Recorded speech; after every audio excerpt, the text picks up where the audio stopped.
There are very strong rumours of a cabinet reshuffle, and it would be a bit of a funny business this early on, especially with the impressive majority that Keir won.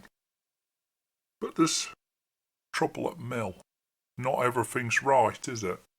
They got in with very few votes, huge majority, and they are scared witless of reform.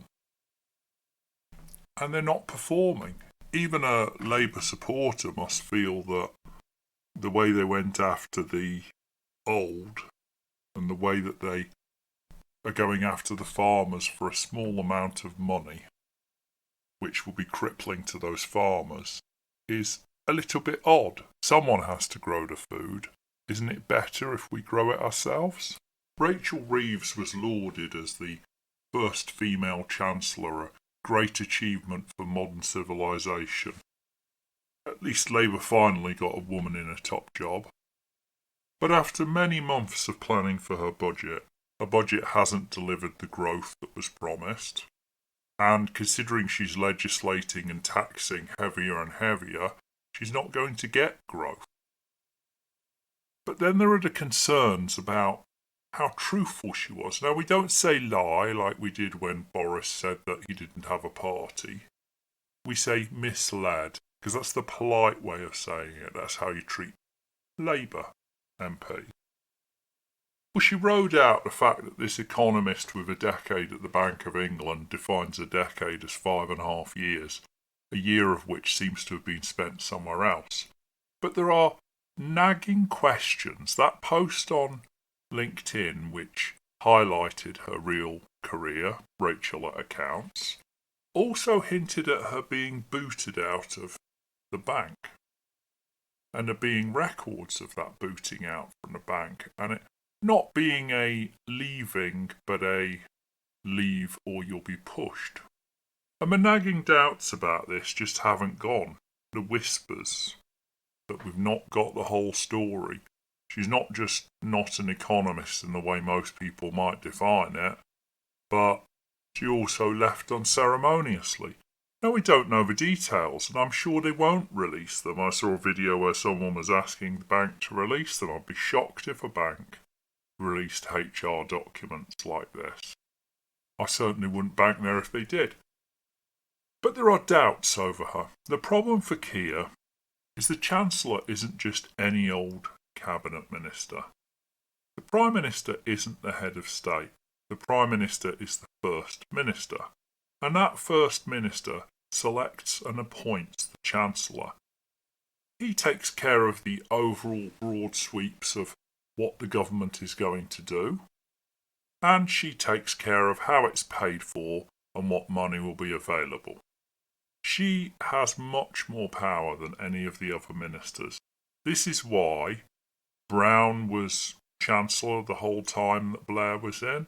This is why Osborne was the whole time that Cameron was in. Maggie, well, she didn't last all that long after her Chancellor left. The Chancellor and the PM are two legs of the same stool. Take one away and you have a very wobbly stool. There's also the Peter principle. The fact that it has a name tells you something. It's quite common. You're promoted to your level of incompetence. Well, we've all worked somewhere where there's an open secret that one of the members of staff is bleeding useless. But that person never gets fired. Why is that? Because to fire them, you have to admit you made a mistake.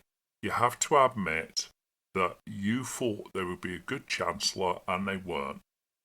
And it goes to your competence and it speaks to your ability to govern.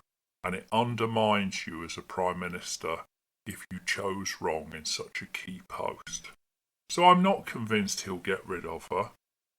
Who else would go in a shuffle? Well, David Lammy is probably the worst Foreign Secretary we've ever had. There's a reason that Keir goes with him every time he leaves the country to hold his hand and make sure he doesn't say anything dumb. But is he going to go? I don't think he will. The Education Secretary? Well, give it time and she'll be very disliked for her policies if she starts getting rid of academies and limiting freedom of speech and impinging upon schools' ability to improve. But she hasn't got there yet. Ed Miliband, well, he's not delivered anything yet. He's not going to deliver anything other than a quango that costs billions by hardware from China and supposedly is going to be GB Energy. Well, nothing's come yet, has it? And nothing really productive will. Will he get rid of him? He's not going to get rid of himself.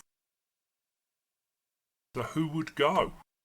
It's not exactly a good hand for Keir. He has a huge number of MPs. How many of them actually feel like they could be good ministers? I mean, he's lost 3 so far. If he reshuffles, it's going to look very careless. And I would argue he's got a terrible hand.